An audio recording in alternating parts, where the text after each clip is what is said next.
Hello दोस्तों, आज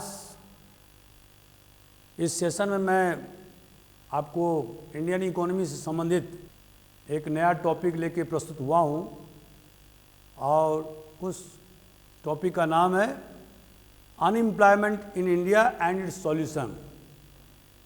हिंदुस्तान में बेरोजगारी की समस्या और उसका समाधान। अब ये आपको यूपीएससी में भी क्वेश्चंस पूछ सकते हैं, एमपीपीएससी में पूछ सकता है और other state civil services examination में क्वेश्चन पूछे जा सकते हैं, क्योंकि बेरोजगारी हमारे देश की बहुत बड़ी समस्या है। और आज़ादी के बाद से जितने भी सरकार आई हैं उनका एक ही मकसद या सबसे प्राइम जो मकसद रहा है वो है बेरोजगारी को दूर करना। हालांकि ये अलग बात है कि उसमें हम अभी तक सफल नहीं हुए हैं और अधिकांश जो हमारे यहाँ जो बेरोजगारी है वो क्या है, स्ट्रक्चरल। जैसे कि आप अभी हम बताएंगे आपको संस्थागत, हिंदी में कहेंगे संस्थागत। वो संस्थागत क्यों होता है कि जब जो डेवलपिंग कंट्रीज़ है, जो मैंने आपको पहले बताया था कि 3 प्रकार के कंट्री हैं, डेवलप्ड कंट्री, डेवलपिंग कंट्रीज और अंडर डेवलप्ड कंट्रीज़।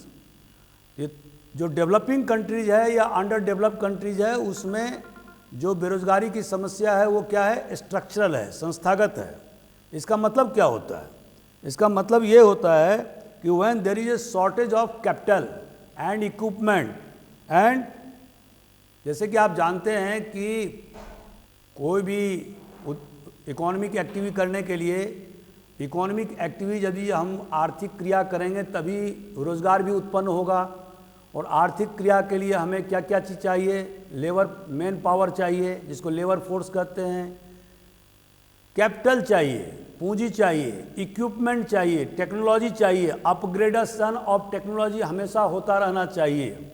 और चूँकि डेवलपिंग कंट्रीज़ में इस चीज़ की, इन सब चीज़ों की कमी होती है, एक इंटरप्रेन्योर क्लास की भी कमी होती है, लोग जोखिम ज़्यादा लेना नहीं चाहते हैं, तो और जो टेक्नोलॉजी है वो ऑब्सोलीट हो गया है और अभी वर्तमान स्थिति में वो कम्पीट नहीं कर पा रहा है।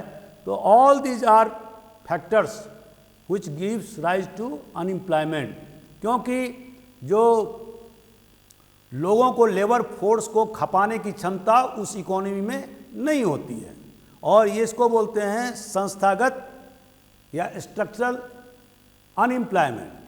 हमारे देश में भी संस्थागत अनएम्प्लॉयमेंट है।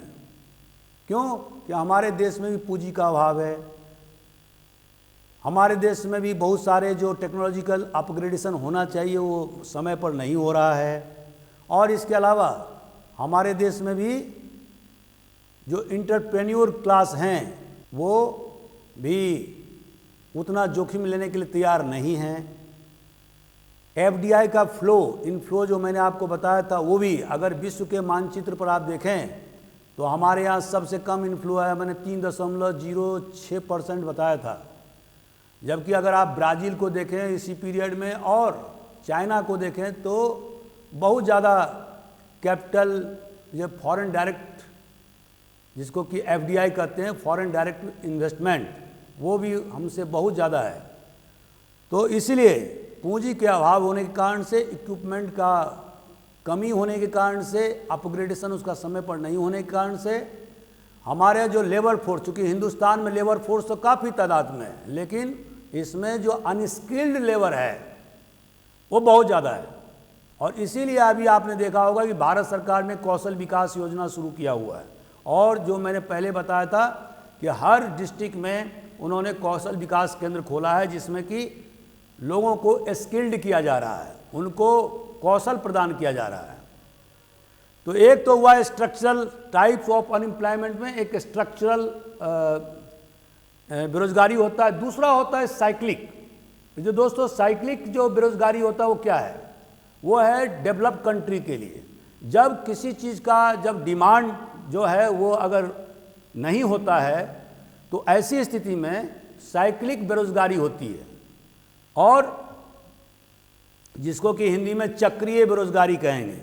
और ये जो है वो टेम्पररी होता है, जैसे कि जो अर्थशास्त्री लॉर्ड केनिस या किन्स का कहना है कि ये डेवलप कंट्री की विशेषता है। अब 1930 में जो डिप्रेशन हुआ था वो बेसिकली साइक्लिक बेरोजगारी था, क्योंकि वहाँ पर जो डिमांड था वो ख़त्म हो गया था।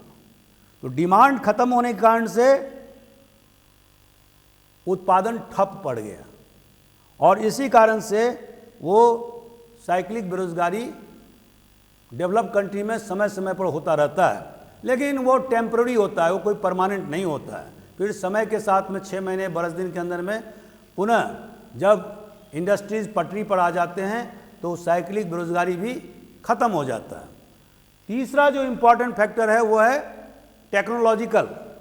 जब टेक्नोलॉजिकल मतलब तकनीकी बेरोजगारी क्या होता है, जब जैसे मैंने अभी बताया कि बहुत सारे इंडस्ट्री में जब उसके टेक्नोलॉजी ऑब्सोलीट हो जाते हैं, पुराने पड़ जाते हैं, तो फिर वहाँ के जो कर्मचारी उसको छटनी करना होता है, क्योंकि वो उतने तादाद में प्रोडक्शन नहीं कर सकते हैं।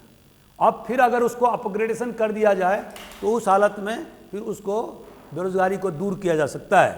इसके बाद एक सीजनल बेरोजगारी होता है। सीजनल जैसे कि एग्रीकल्चर में हिंदुस्तान में आप देखते हैं जहाँ जहाँ भी ग्रीन रिवॉल्यूशन अभी नहीं हुआ है वहाँ पर या ड्राई लैंड में जो एग्रीकल्चर होता है उसमें हम क्या देखते हैं कि किसान रबी के फसल के समय में और जो रबी जो नवंबर में जो बोया जाता है उसको रबी फसल कहते हैं, और जो मई जून जुलाई में जो पैडी वगैरह का जो खेती होता है तो इसके पीरियड में जो आप देखेंगे कि मार्च के बाद से लेकर के जून जुलाई तक किसान बैठे रहते हैं, तो इसको क्या बोलते हैं, सीजनल बेरोजगारी। और खेती भी लगातार नहीं होती है, जैसे एक बार आपने खेती में गेहूं में पानी दे दिया और उसके बाद में फिर आप 20 दिन आपको कोई काम ही नहीं करना है, तो इसलिए ये भी जो है वो सीजनल का ही एक वेरिएशन है। और इसके बाद दोस्तों एक होता है डिस्गाइज्ड, छुपी हुई बेरोजगारी। इसका मतलब क्या होता है, इसका मतलब ये है कि जहाँ पर 10 आदमी को काम करना चाहिए वहाँ पर 15 आदमी काम कर रहा है। कहने के लिए तो 15 लोग रोजगार में हैं, लेकिन कायदे से ये क्या है, एक डिस्गाइज अनएम्प्लॉयमेंट है, क्योंकि वो 15 आदमी कोई ज़्यादा प्रोडक्शन तो कर नहीं रहा है, तो वो 10 आदमी के काम को 15 आदमी कर रहा है। और इसके बाद में होता है फ्रिक्शनल बेरोजगारी। अब दोस्तों जैसे कि लेबर फोर्स एक जगह से दूसरे जगह कुछ समय के लिए जब उनको ट्रांसपोर्ट करके दूसरे जगह काम पर ले जाया जाता है, तो उस पीरियड में जो, या मान लीजिए किसी इंडस्ट्री में वो काम कर रहे हैं, उसके बाद उस इंडस्ट्री में काम करना, वहाँ पर काम ख़त्म हो गया और वो बिहार में काम कर रहे हैं, उसके बाद काम की तलाश में वो तमिलनाडु जा रहे हैं, तो इस पीरियड को ये बीच का जो पीरियड है टू सीक एम्प्लॉयमेंट, तो उसको बोलते हैं फ्रिक्शनल एम्प्लॉयमेंट, आंशिक बेरोजगारी। मैं समझता हूँ कि आप लोग इसको समझ गए होंगे। अब रोजगार क्या होता है, तो रोजगार का आप देखेंगे कि जो व्यक्ति 273 दिन 273 डेज पर ईयर, ठीक है, पर ईयर फॉर 8 आवर्स, अगर कोई व्यक्ति ये काम करता है तो उसको व्हाट डज दिस मीन, ये व्यक्ति रोजगार में है। तो 273 दिन अगर कोई व्यक्ति 8 घंटे काम करता है आउट ऑफ 365 डेज, तो उसको कहते हैं कि वो व्यक्ति एम्प्लॉयड है। और जो ये नहीं करता है उसको क्या कहेंगे, अनएम्प्लॉयड कहेंगे, या ज़्यादा लोग काम करें तो डिस्गाइज एम्प्लॉयमेंट कहेंगे। ये सारे वेरिएंट हैं अनएम्प्लॉयमेंट के। अब दोस्तों ये जो अगर आप सन 2000 का यदि आप एस्टीमेट लेंगे तो हिंदुस्तान में 106 मिलियन माने 10.6 करोड़ लोग बेरोजगार थे, अनएम्प्लॉयड थे। अब इसके जो कारण हैं वो आपको सबको मालूम है कि जिस तरह से हमारे देश में जो ग्रोथ होना चाहिए था वो ग्रोथ चाइना की तरह नहीं हुआ। आपको पता है, मैंने पहले भी बताया कि 1980 से लेकर के 2010 तक चाइना में 10% ग्रोथ 10% ग्रोथ रेट हुआ। अभी उसका ग्रोथ रेट थोड़ा कम हो गया है, 6% 7% पर आ गया है, लेकिन 30 साल तक चाइना का जो ग्रोथ रेट था वो क्या था, 10% ग्रोथ रेट था। और दूसरा उसने क्या काम किया, 2001 में उसने 1 चाइल्ड नॉर्म घोषित कर दिया। अभी उसमें स्लैकनेस हो गया है, लेकिन 2001 में क्या किया उन्होंने, 1 चाइल्ड नॉर्म, कि कोई भी कपल जो है वो एक ही बच्चा पैदा करेगा। अब हमारे देश में क्या हुआ, हमारे देश में इस पीरियड में 1980 तक चाइना की इकोनॉमी और हिंदुस्तान की इकोनॉमी दोनों बराबर थी, लगभग बराबर थी। लेकिन अभी चाइना का जो ग्रोथ रेट है इतना ज़्यादा बढ़ जाने के कारण से, और हमारा देश का इसी पीरियड में मैक्सिमम 5 से लेकर 6% ग्रोथ रेट रहा है। अगर एवरेज निकालेंगे आप तो 5 टू इंडिया का जो ग्रोथ रेट है, जो वृद्धि दर है वो कितना है, 5 से लेकर 5 to 6% ग्रोथ रेट है, एनुअल ग्रोथ रेट। तो एक तो यहाँ पर जो हमारा जो ग्रोथ रेट होना चाहिए चाइना के हिसाब से वो नहीं हुआ। दूसरा, जो हमारा जो पॉपुलेशन का दर है, अभी गवर्नमेंट ऑफ इंडिया ने TFR टोटल फर्टिलिटी रेट कितना निर्धारित किया है, 2.1 TFR। अब बहुत सारे राज्य तो ऐसे हैं, दक्षिण के राज्य, जो 2.1 को पूरा कर लिए हैं। 2. TFR मतलब होता है कि एक महिला 15 साल से लेकर 49 साल के उम्र में 2 बच्चे पैदा करेगी।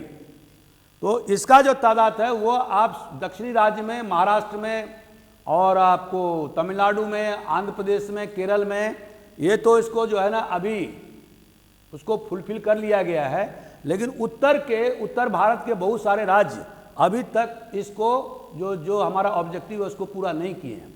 उसका रिजल्ट क्या हुआ है, इस 70-72 साल के आज़ादी के बाद से हमारे देश की जो आबादी है वो बहुत ज़्यादा बढ़ गई है, और इसके कारण से उस आबादी को गेनफुल एम्प्लॉयमेंट, अंग्रेजी में कहते हैं गेनफुल एम्प्लॉयमेंट, ये डिसगाइज्ड एम्प्लॉयमेंट और अंडर एम्प्लॉयमेंट की बात नहीं कर रहा हूं, गेनफुल एम्प्लॉयमेंट। अब गेनफुल एम्प्लॉयमेंट क्या हुआ दोस्तों, इसका मतलब ये होता है कि ऐसा एम्प्लॉयमेंट, ऐसा रोजगार जिससे कि हमें लाभ हो, हम अपने परिवार का भरण पोषण अच्छे ढंग से कर सकें, हम गरीबी रेखा से ऊपर जीवन यापन कर सकें। इसका मतलब ये होता है गेनफुल एम्प्लॉयमेंट। इकोनॉमिक्स में कुछ टिपिकल टर्म्स हैं, उसको आपको याद रखना होगा। तो गेनफुल एम्प्लॉयमेंट का मतलब यही होता है। अब हमारे देश में स्थिति क्या हुआ कि जो हमारा जो इकोनॉमी जो एक्सपेंड करना चाहिए था वो चाइना के बराबर एक्सपेंड नहीं किया, और आज की स्थिति में यह है कि चाइना की इकोनॉमी हमारे देश की इकोनॉमी से 4-4.5 गुना बड़ी हो गई है। ये बहुत बड़ा विचारणीय प्रश्न है। दूसरा, चाइना ने अपने जो डेवलपमेंट के काम किए उसमें सबसे ज़्यादा उसने जो फोकस किया वो क्या किया, मैन्युफैक्चरिंग इंडस्ट्री पर। और इस तरह से हमारे देश में मैन्युफैक्चरिंग इंडस्ट्री का उस तरह से बढ़ावा नहीं हुआ जिस तरह से चाइना में हुआ। और उसके लिए उसने विदेशों से, जो मैंने FDI बोला, वो विदेशों से FDI काफ़ी मात्रा में धन प्राप्त, कैपिटल प्राप्त किए और उसको मैन्युफैक्चरिंग इंडस्ट्री में लगाया, और जिसके कारण से आप देखते हैं कि चाइना का जो गुड्स है वो पूरे विश्व में फैल गया है, व्याप्त हो गया है, और भारत भी इससे अछूता नहीं, और हमारा एडवर्स बैलेंस ऑफ ट्रेड हो गया है।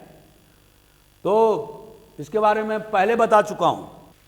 तो इसके कारण से हम क्या देखते हैं कि हमारे देश में बेरोजगारी की समस्या, जिस तरह से पॉपुलेशन का दर बढ़ा और उस तरह से हमारा GDP का ग्रोथ नहीं हुआ, मैन्युफैक्चरिंग सेक्टर पर हमने ज़्यादा ध्यान नहीं दिया, इनफ्लो ऑफ कैपिटल भी जो FDI है वो विश्व के जो 2 बड़े बड़े जो देश हैं, ब्राज़ील, चाइना या अन्य जो देश, जापान या अमेरिका या और दूसरे जो देश हैं, उसके अपेक्षाकृत हमारे देश में FDI भी बहुत ज़्यादा नहीं आया है।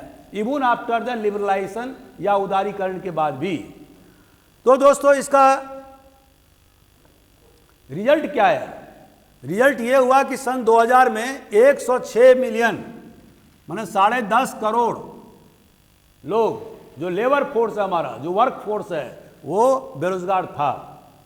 अभी भी जो अर्थशास्त्रियों का एक अनुमान है, इस कोरोना के महामारी को आप छोड़ दीजिए, अभी तो बहुत सारे लोग कह रहे हैं कि 23%, 27% बेरोजगारी पहुंच गई है, लेकिन अगर नॉर्मल कोर्स में अगर आप देखें तो 7-8%, 10% बेरोजगारी हिंदुस्तान में हमेशा टोटल वर्क फोर्स का हमेशा रही है। और इससे निजात पाने के लिए भारत सरकार ने बहुत सारे काम शुरू किए थे। अब ये कौन कौन से काम शुरू किए, तो आप देखेंगे कि 1980 के 1970 के दशक से भारत सरकार, जैसे मैंने पहले लिखा, रूरल वर्क्स प्रोग्राम। अब ये रूरल वर्क्स प्रोग्राम क्या होता है कि गांव में या वहाँ पर सिविल वर्क्स करना, रोड बनाना, और जो छोटे मोटे जो काम हैं, जो वहाँ के जो उसमें एसेट्स में वृद्धि करना, तो ये जो कंस्ट्रक्शन ऑफ सिविल वर्क्स है उस पर ज़्यादा से ज़्यादा फोकस दिया गया। इसके बाद में दूसरा जो कार्रवाई गवर्नमेंट ऑफ इंडिया ने किया वो था योजना marginal farmers and agricultural labourers. और इसके तहत में ऐसे फार्मर्स जो मार्जिनल थे, मार्जिनल में दोस्तों आप जानते होंगे कि मार्जिनल फार्मर किसको कहते हैं, ऐसे फार्मर जिनका कि 1 एकड़ से ज़्यादा जिनका ऑनरशिप है लैंड पर, या 1 हेक्टेयर, अभी मुझे याद नहीं आ रहा है, तो 1 हेक्टेयर से अगर कम वो जोतते हैं, 1 हेक्टेयर में होता है 2.5 एकड़ बराबर 1 हेक्टेयर। तो अगर 1 हेक्टेयर से कम कोई जोतदार है, कोई किसान है, तो उसको मार्जिनल फार्मर कहते हैं। और इनको सब्सिडी के आधार पर क्रेडिट सपोर्ट और देने का प्रावधान किया गया।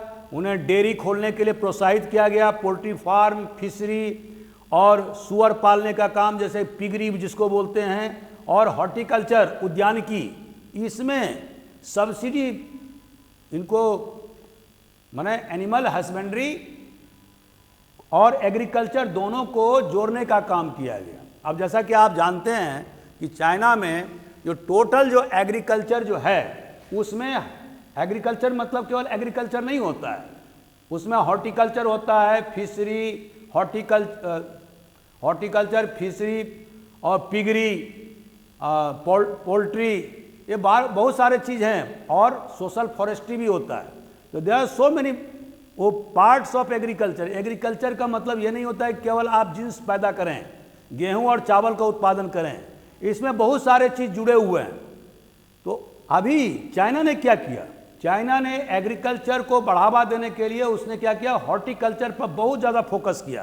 तो अभी वर्तमान स्थिति यह है कि टोटल जो एग्रीकल्चर में जो उसको जो प्रोडक्शन होता है या उसका जो जीडीपी में हिस्सा है, उसका 40% जो है, 40 से लेकर 48% उसमें भाग किसका है, हॉर्टिकल्चर का है, उद्यानिकी का। और इसी कारण से हम देख रहे हैं कि चाइना में जो एग्रीकल्चर की जो वृद्धि हुई है पिछले 30 साल में, वो कितना हुआ है, 5% से ऊपर। जबकि हमारे देश में कभी भी 2, जो मैंने पहले कहा था 2.7% से ज़्यादा कभी भी ग्रोथ रेट एग्रीकल्चर में नहीं हुआ। जबकि हमारे योजनाकारों ने हमेशा एग्रीकल्चर का ग्रोथ रेट 4% रखा था, लेकिन इन स्पाइट ऑफ दिस कभी हम प्राप्त नहीं कर पाए। क्यों नहीं कर पाए? क्योंकि हमने एग्रीकल्चर को डाइवर्सिफाइड नहीं किया। तो डाइवर्सिफाइड नहीं होने के कारण से दोस्तों क्या हुआ है कि हम एग्रीकल्चर में उतना विकास नहीं कर पाए जितना चाइना ने विकास किया। एग्रीकल्चर में विकास होने के लिए जो आपका क्वेश्चन है, उसके लिए 2-3 बातों पर ध्यान रखना, और भारत सरकार अभी कर भी रही है। जैसे कि मैंने आपको पहले के वीडियो में बताया था कि जिस तरह से हरित क्रांति जो हमारे देश में 1966-67 से शुरू हुआ, पंजाब, हरियाणा और वेस्टर्न यूपी में, अब और मैंने गेहूं के मामले में, और तमिलनाडु और आंध्र प्रदेश में, अनडिवाइडेड आंध्र प्रदेश में चावल के मामले में, खास करके उनके कोस्टल एरियाज जो हैं उसमें। तो दोस्तों अब ये क्या हो गया कि दे हैव रिच्ड प्लेटो। प्लेटो मतलब माने जितना ऊंचाई प्राप्त करना था उतना ऊंचाई प्राप्त कर लिए, अब इसमें ज़्यादा वृद्धि की गुंजाइश नहीं है। हालांकि यदि आप देखेंगे प्रोडक्टिविटी के मामले में, तो जैसे मैंने आपको पूर्व के वीडियो में बताया था कि अगर हिंदुस्तान के गेहूं के उत्पादन को अगर कंपैरेटिव एनालिसिस आप ब्रिटेन से करेंगे या चावल के उत्पादन का कंपैरेटिव एनालिसिस इजिप्ट में करेंगे, जो सबसे ज़्यादा प्रोडक्टिविटी के मामले में हाई है पूरे वर्ल्ड में, तो अभी भी जो है हम 50% 60% से ज़्यादा नहीं छू पाए हैं। तो एक तो वो है कि जो प्रोडक्टिविटी जो जहाँ पर हमारा इंस्टीट्यूशनल स्ट्रेंथ है, जो हरित क्रांति के क्षेत्र में तमिलनाडु और आंध्र प्रदेश में और यूपी में, वेस्टर्न यूपी में, हरियाणा में और पंजाब में, और कुछ कुछ हिस्सा राजस्थान में भी जहाँ पर कि इंदिरा गांधी कैनाल निकलती है। तो एक तो वो करना है कि इनमें प्रोडक्टिविटी बढ़ाई जाए, नए नए सीड्स का उसमें उपयोग किया जाए। चाइना ने क्या किया, चाइना ने, आप देखेंगे चाइना ने 100 प्रकार के स्ट्रेंथ्स डेवलप किए हैं, और वो स्ट्रेंथ्स चावल में, गेहूं में। ऐसा क्यों हुआ है? बिकॉज उन्होंने R&D पर बहुत ज़्यादा खर्चा किया। R&D माने रिसर्च एंड डेवलपमेंट, इस पर उन्होंने बहुत ज़्यादा खर्चा किया है, और इसके कारण से अब जो ट्रेडिशनल जो सीड्स हैं उसका वो उपयोग कर ही नहीं रहे। तो इसके कारण से जो उनका जो इंडिजिनस जो स्ट्रेंथ्स या वेराइटी जो उन्होंने पैदा किया, और फिर ज़मीन, आप जब मिट्टी का वो गुणवत्ता जांचेंगे, लैब टेस्टिंग होगा, कौन सी मिट्टी में कौन सा सीड्स काम करेगा, तो ये पूरी तरह से अगर वैज्ञानिक पद्धति अपनाई जाएगी तो उस हालत में क्या होगा कि प्रोडक्टिविटी या उत्पादकता बढ़ेगा। एक तो ये है जो हमारे पास में ऑलरेडी ये सब एरिया फुल्ली डेवलप्ड एरिया हैं। दूसरा, भारत सरकार ने अभी क्या किया, लुक ईस्ट। लुक ईस्ट मतलब जो बिहार है, बंगाल, उड़ीसा और ब्रह्मपुत्र का मैदान, इनमें आपको मैंने बताया था कि बहुत ज़्यादा ग्राउंड वाटर है। और अभी मैंने पहले आपको बताया है कि पूरे हिंदुस्तान का जो ग्राउंड वाटर है वो 60% ग्राउंड वाटर इन्हीं इलाकों में, जबकि वो पूरे हिंदुस्तान के मात्र 30% भाग हैं।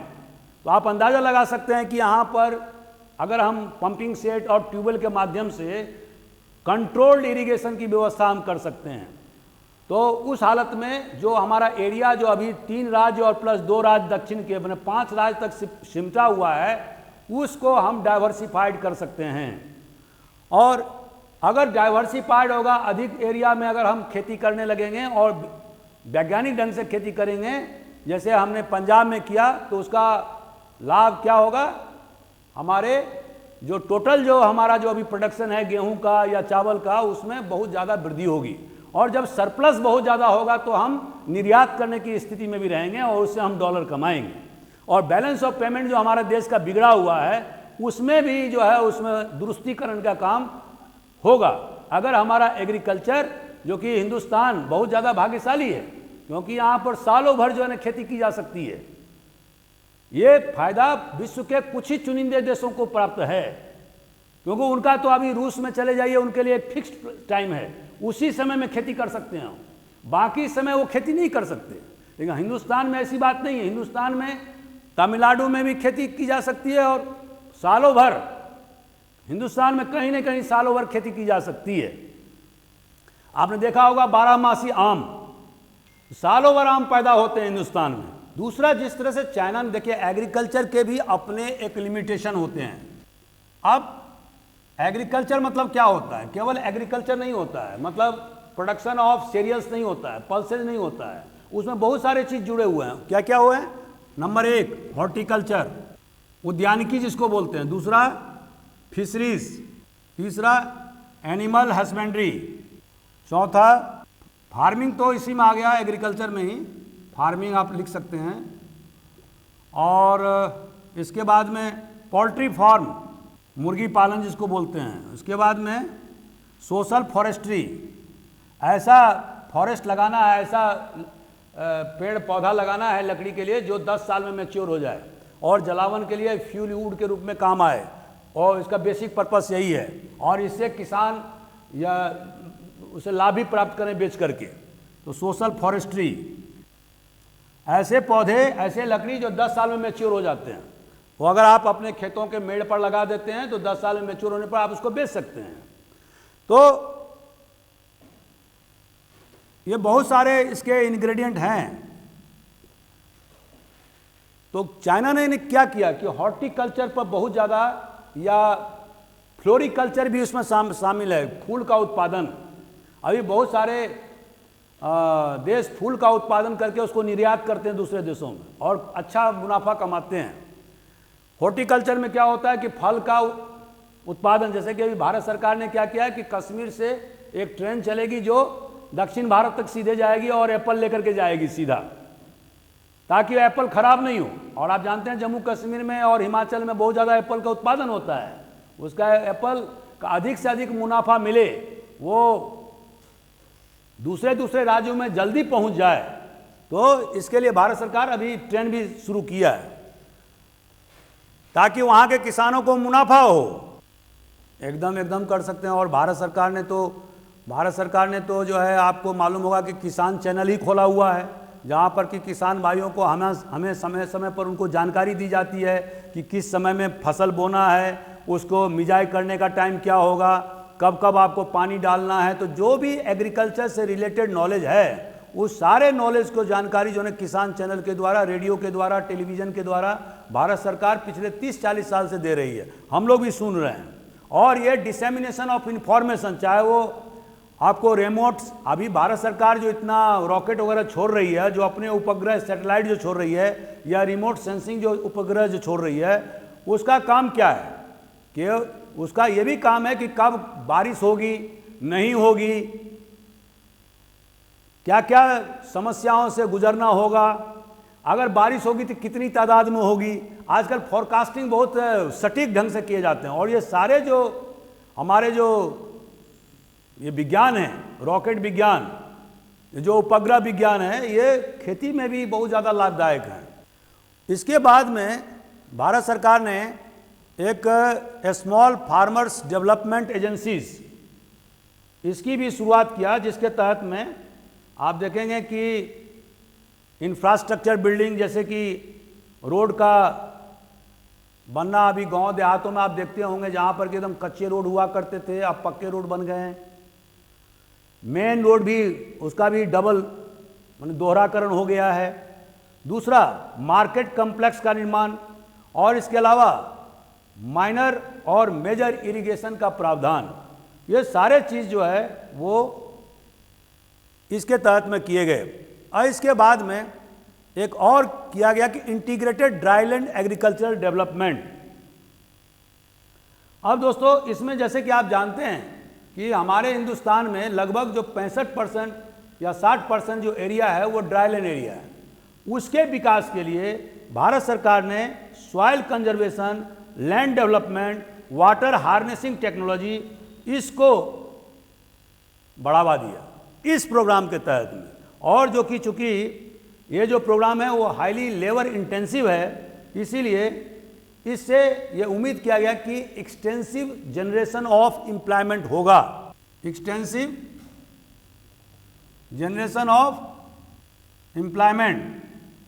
और इसके बाद में गवर्नमेंट ऑफ इंडिया ने और विभिन्न राज्य सरकारों ने एग्रो सर्विसेज सेंटर खोला, और जिसमें कि ऐसे सेंटर जिसमें कि जो हमारे जो एग्रीकल्चर ग्रेजुएट हैं, डिप्लोमा होल्डर हैं, उनको जो है अधिक से अधिक काम दिया जा सके और उनकी जो है बेरोजगारी को दूर किया जा सके, और इनका जो अनुभव है उसको किसानों तक पहुंचाई जा सके। अभी आपने देखा होगा कि सभी राज्यों में विलेज एक्सटेंशन ऑफिसर, या इसको बोलते हैं विलेज लेवल ऑफिसर, या दूसरे जगह विलेज एक्सटेंशन ऑफिसर। ये जो अधिकारी होते हैं वो गांव लेवल पर काम करते हैं और किसानों को एग्रीकल्चर या जो कृषि से संबंधित, हॉर्टिकल्चर से संबंधित या उससे एलिड एक्टिविटी जो भी है उससे संबंधित जानकारी समय समय पर किसानों को प्रदान करते हैं। और सरकार ने इसकी व्यवस्था हर ब्लॉक स्तर पर किया हुआ है, और in village level officer VLW जिसको कहते हैं या VLO, वो लोगों तक नए नए जानकारी किसानों तक पहुंचाते हैं। इसी तरह से भारत सरकार ने एरिया डेवलपमेंट स्कीम की पर्टिकुलर एरिया के जो इंफ्रास्ट्रक्चर है, जो मूलभूत जो ढांचा है उसको दुरुस्त करने का काम, लैंड डेवलपमेंट का काम, माइनर इरिगेशन की व्यवस्था करना, वो ट्यूबवेल गाड़ना, ये सारा चीज़ जो है इस स्कीम में शामिल था। और इसके बाद में लास्ट जो अगला है crash programme for rural employment. Crash programme for rural employment में दोस्तों कि कम से कम 100 लोगों को रोजगार देने की व्यवस्था की गई थी कि एम्प्लॉयमेंट टू 100%। तो इसके तहत में जो है ये भी प्रोग्राम चलाया गया था। और इसके बाद में national rural employment guarantee programme जिसको कि NREP कहते हैं, इसको भी भारत सरकार ने चलाया। अब ये दोस्तों ये पहले फूड फॉर वर्क प्रोग्राम था, फूड पर काम के बदले अनाज योजना, और इसको भारत सरकार ने क्या किया 1980 में इसको नाम दिया national rural employment programme NREP। और इसके तहत में 25% जो है आउटले सोशल फॉरेस्ट्री के लिए, 10% direct benefit for schedule caste and schedule tribe के लिए, ये उसमें चिन्हित किया गया कि जो विकास होना चाहिए, जो रोजगार होना चाहिए, वो एक पक्षीय नहीं होना चाहिए, उससे जो शेड्यूल कास्ट या शेड्यूल ट्राइब के जो मेंबर हैं, सदस्य हैं, उनको भी अधिक से अधिक फायदा मिले।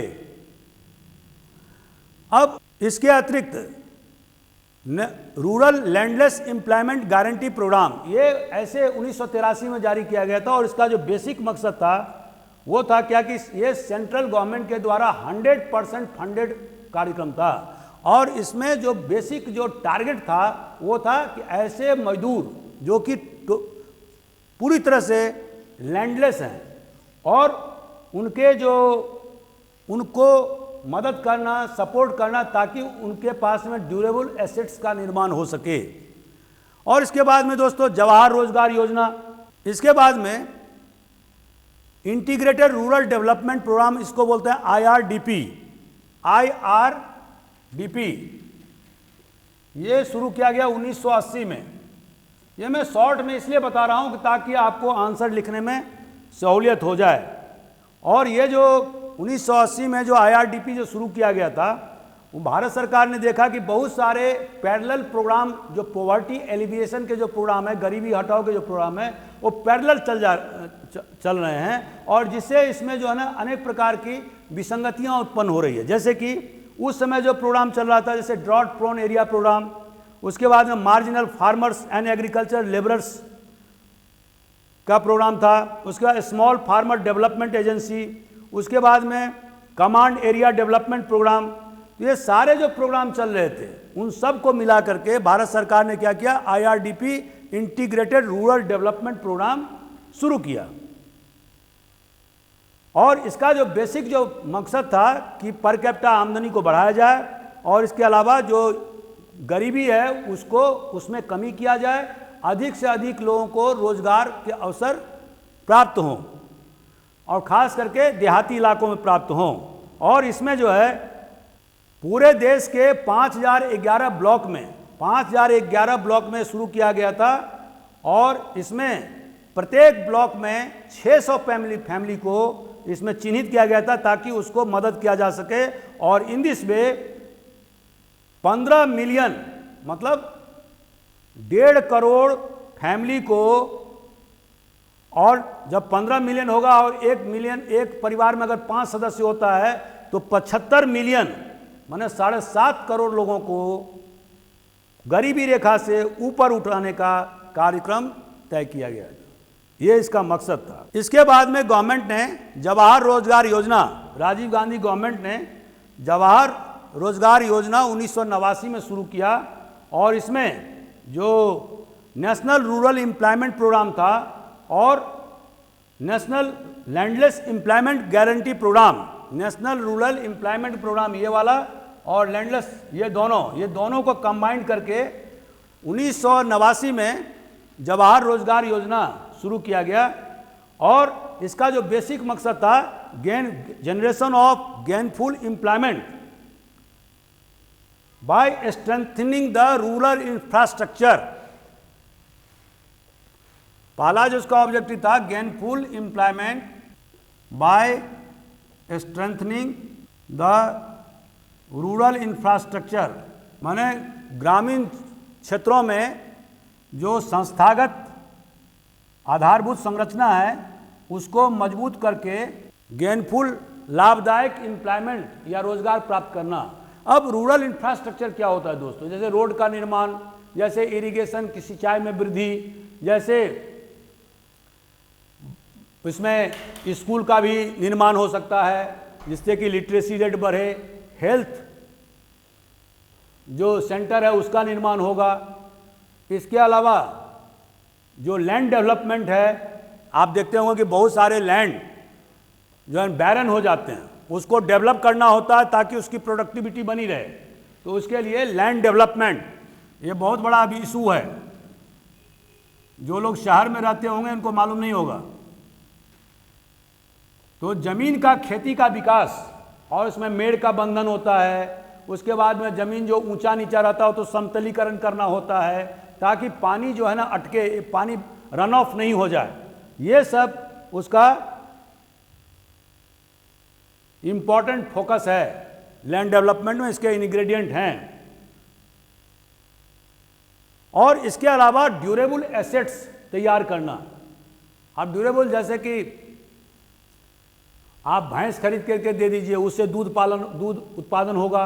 गाय खरीद के दे दीजिए, मछली उत्पादन के लिए उनको सब्सिडी दीजिए ताकि वो आमदनी प्राप्त कर सकें।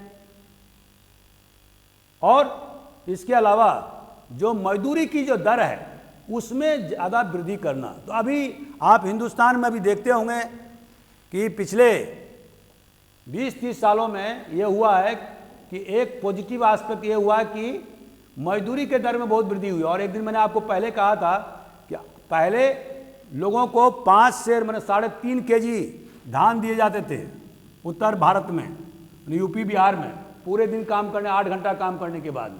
आज की तारीख में अगर धान का कीमत 16 रुपया है तो उसका दाम कितना हुआ? 16 या 48 और 16 का आधा 8, तो 56 रुपया हुआ। मतलब 5 सेर बराबर 3.5 kg। अब 56 रुपये जो है अभी वर्तमान में जो मजदूरी की दर है वह क्या है? अगर कोई किसान किसी मजदूरी से काम कराएगा तो उसको 200 से लेकर 250 रुपया मजदूरी देना पड़ता है। गांव देहात की स्थिति है।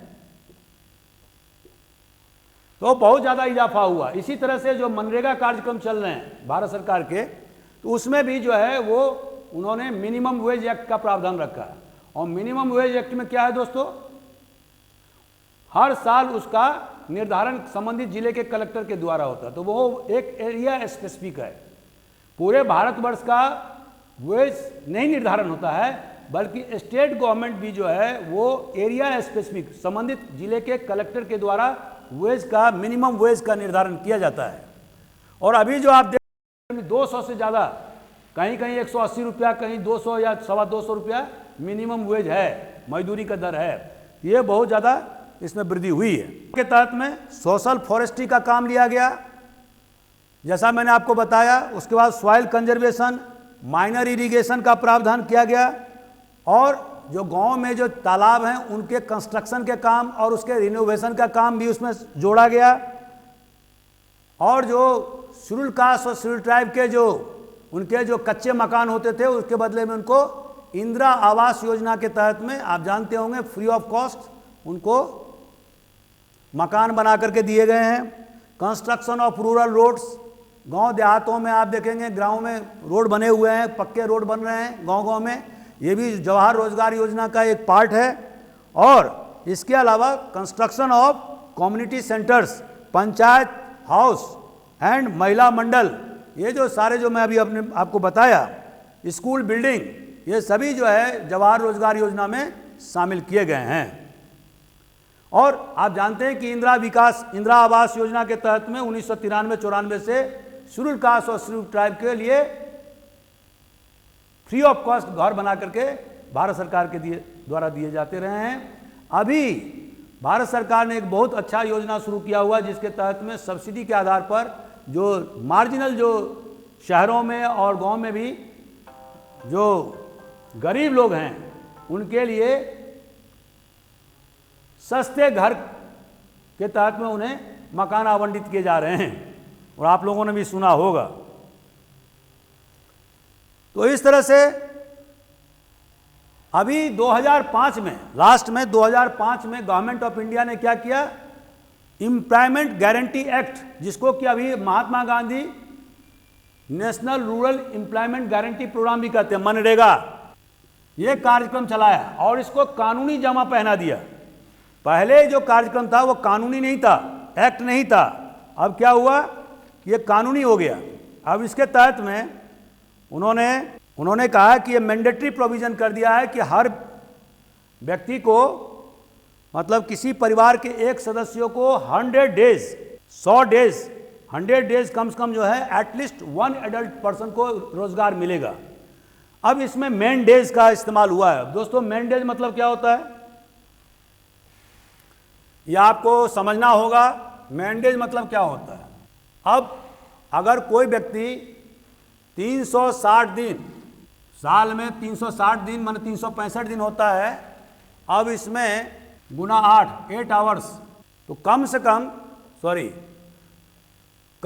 100 मेन डेज, इसका प्रावधान जो है इस एक्ट में किया गया है। और उसके लिए एक एडल्ट, अगर मान लीजिए 2 एडल्ट हैं तो 50 days for one and 50 days for other.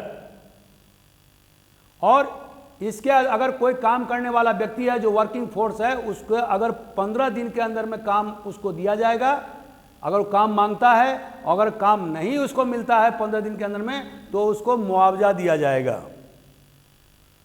तो उसके लिए अलाउंसेज, अनएम्प्लॉयमेंट अलाउंसेज का भी प्रावधान किया गया है।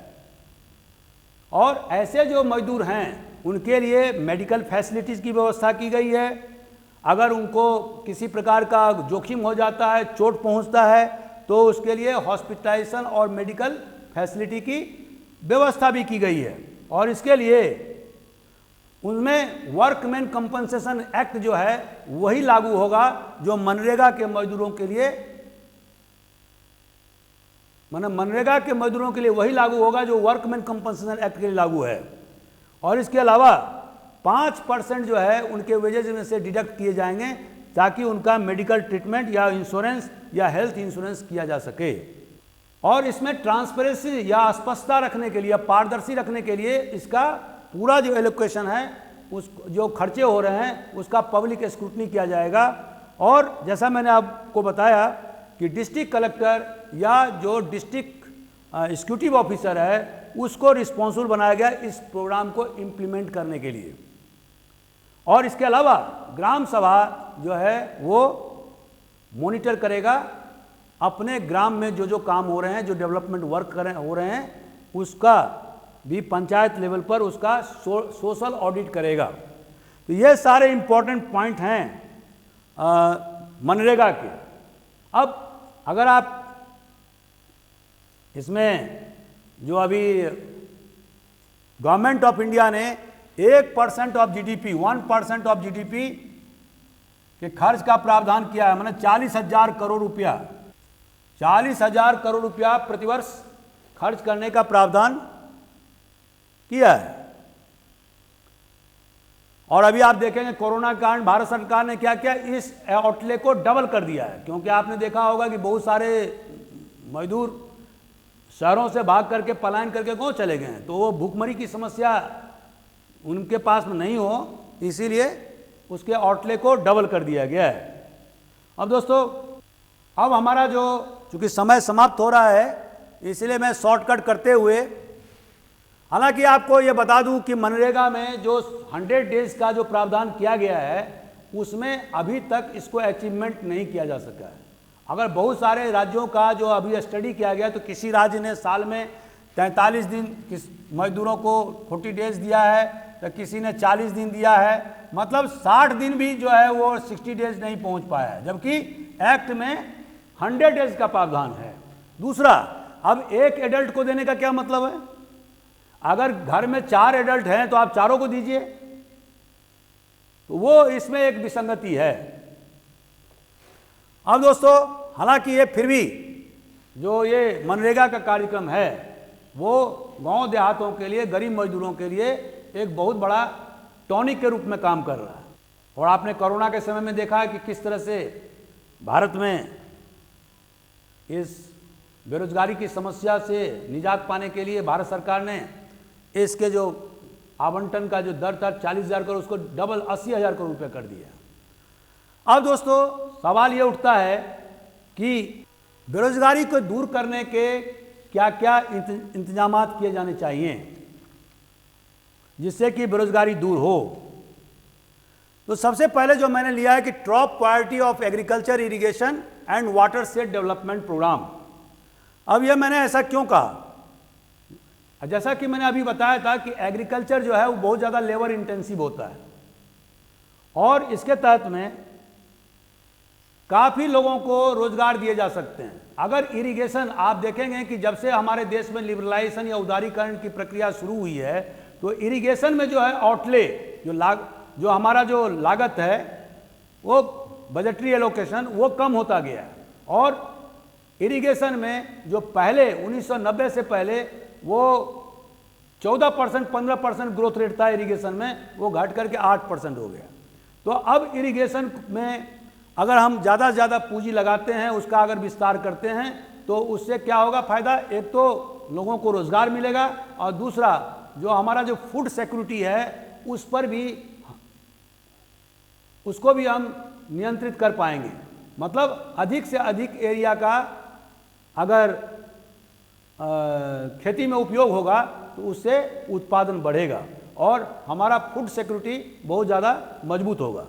मध्य प्रदेश सरकार ने 1990 के बाद से ही वाटर सेट डेवलपमेंट प्रोग्राम किया और इसको एक पब्लिक जन आंदोलन खड़ा किया है। और इसके कारण से आपने देखा कि वाटर लेवल भी मध्य प्रदेश में बहुत ज़्यादा बढ़ गया और इसके अलावा बहुत सारे लोगों को रोजगार भी अवसर प्राप्त हुए।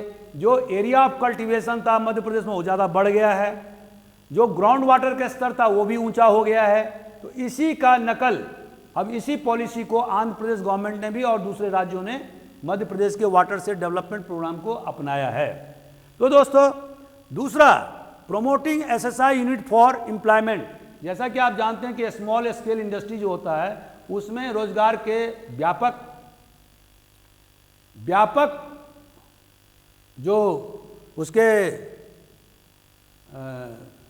जो आप कहेंगे कि बहुत ज़्यादा उसमें फ़ायदा है। और स्मॉल स्केल इंडस्ट्री जो है जिसको एसएसआई यूनिट कहते हैं, ये बहुत ज़्यादा लेबर इंटेंसिव होता है। तो हमें इस पर भी विशेष रूप से ध्यान देने की ज़रूरत है और जिससे कि इसमें ज़्यादा से ज़्यादा विस्तार हो सके।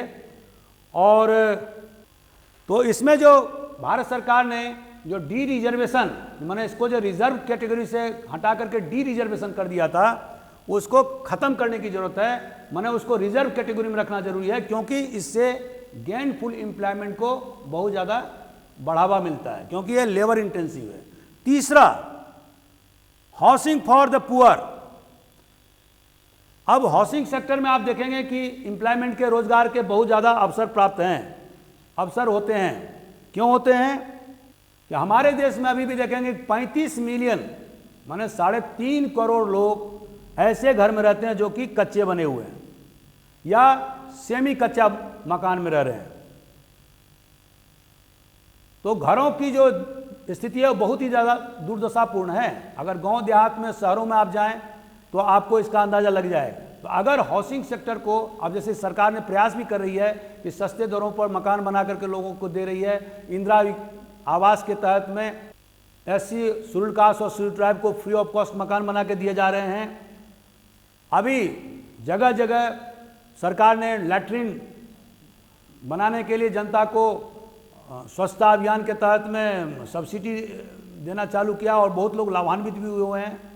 तो ऐसी स्थिति में इसमें अगर हाउसिंग सेक्टर उठेगा तो उससे क्या होगा कि बहुत सारे जो रॉ मटेरियल्स हैं, जो जैसे कि सीमेंट उद्योग, उसको भी बढ़ावा मिलेगा, ईंट उद्योग को बढ़ावा मिलेगा, जिसमें जो जो उसमें रॉ मटेरियल लगते हैं, टाइल्स उद्योग का बढ़ावा मिलेगा, जो भी उसमें रॉ मटेरियल्स घर बनाने में लगते हैं, सारे इंडस्ट्री में। एक समय आपने देखा होगा 1995 से पहले सीमेंट उद्योग बहुत ही खस्ता हाल में था, लेकिन जब भारत सरकार ने गांव-गांव को पक्के रोड से या कंक्रीट रोड से जोड़ना शुरू किया, उस समय से कंक्रीट सीमेंट उद्योग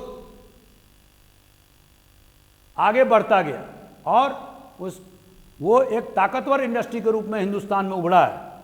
इसी तरह से रूरल इंफ्रास्ट्रक्चर, अगर जो गांव देहातों के जो मूलभूत संरचना है, जैसे रूरल रोड जिस पर कभी प्रयास हो रहा है, तो अगर उसमें भी अगर हम बढ़ावा देते हैं और काम करते हैं तो उससे भी गेनफुल एम्प्लॉयमेंट की संभावना बहुत ज़्यादा है। और आप जानते हैं कि बहुत सारे गांव अभी भी ऐसे हैं जहां पर कि रूरल जो इंफ्रास्ट्रक्चर है उसमें कि बिजली भी आता है, बिजली के खंभे भी आते हैं, बहुत सारे जगह खंभे गड़े हुए हैं लेकिन उसमें बिजली नहीं आता है, अंधकार रहता है, तो उसका कोई मतलब नहीं है।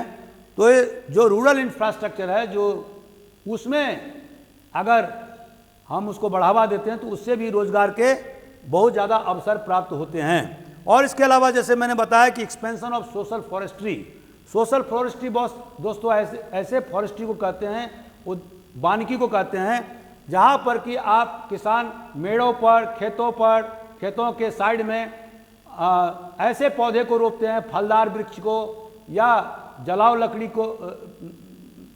लकड़ी वाले वृक्ष को, पौधे को, जो 10 साल में 5 साल में वो फल देने लगे और उसके साथ साथ फ्यूल वुड भी हमें मिलने लगे। तो उससे क्या होगा कि किसान को एक तो उससे कैश माने नगद आमदनी भी हो सकती है और साथ साथ अपने जो रोज़मर्रा के जो आवश्यकता है उसकी भी वो पूर्ति कर सकता है। और इसके अलावा जो last but not the list, information technology. दोस्तों, इंफॉर्मेशन टेक्नोलॉजी में बहुत ज़्यादा रोजगार के अवसर हैं। और जैसा कि एक आईटी सेक्टर को अगर हम सही ढंग से उसको हार्डवेयर, सॉफ्टवेयर, कंप्यूटर इंजीनियर और ये सारे अगर आईटी इंडस्ट्री को अगर आप one segment of IT industry produces 2.2 million job to computer professionals and other related professionals engage in IT industry. तो आईटी जैसे कि हमारे यहाँ देश में बेंगलोर और हैदराबाद, ये 2 शहर, और गुड़गांव या गुरुग्राम जिसको कहते हैं, ये 3 इंपॉर्टेंट शहर जो आईटी हब हो गए हैं। तो अब इसके कारण से बहुत सारे लोगों को रोजगार के अवसर प्राप्त हो रहे हैं। अब आवश्यकता है कि इसमें और ज़्यादा वृद्धि करें ताकि जो ग्रेजुएट हैं, जो आईटी प्रोफेशनल्स हैं, कंप्यूटर के जानकार हैं, उनको गेनफुल एम्प्लॉयमेंट मिल सके। और लास्ट में यह है कि साइंक्रोनाइजेशन ऑफ जीडीपी ग्रोथ। दोस्तों, बहुत सारे योजनाकारों का यह मत था कि अगर जीडीपी में विकास दर में वृद्धि होती है, ग्रॉस डोमेस्टिक प्रोडक्ट में अगर वृद्धि होती है, तो उसका इफेक्ट जो है ना, स्पिल ओवर इफेक्ट हर सेक्टर पर पड़ेगा और उससे रोजगार उत्पन्न होंगे। दैट वाज द लॉजिक और basis of all the planners in India right from the beginning. लेकिन इसमें क्या देखा गया, केवल जीडीपी के ग्रोथ होने से उसका स्पिल ओवर इफेक्ट सभी को नहीं मिल सकता है।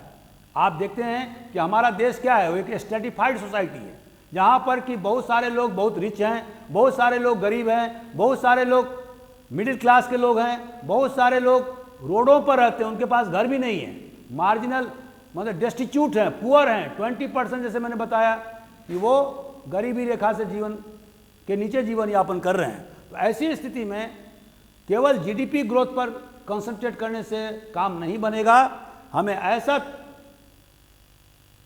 प्रयास करना होगा जिसमें कि जीडीपी का ग्रोथ हो और साथ साथ उसमें एम्प्लॉयमेंट जनरेशन भी हो, मतलब रोजगार के भी अवसर प्राप्त हों। दोनों के सम्मिलन से, सैंक्रोनाइजेशन वर्ड है सम्मिलन, दोनों के सम्मिलन से ही हमारे देश में बेरोजगारी की समस्या को दूर किया जा सकता है। कैसा लगा? अगर आपको कोई सुझाव हो, अगर आप कोई किसी टॉपिक को अलग से पढ़ना चाहते हैं तो आप निश्चित रूप से हमें ग्रुप में इन्फॉर्मेशन करिए। मैं 1-2 दिन के अंदर मैं उसको टेकअप करूँगा। और आपको मैं बता दूं कि 11 तारीख के बाद से 11 तारीख से हम ऑफलाइन क्लास शुरू करने जा रहे हैं। और तो आप ज़रूर उसमें जो है ना हम आपको टाइमिंग बताएंगे और हमारा टाइम भी अब चेंज होगा, उसका भी जानकारी हम आपको कल दे देंगे। Thank you very much.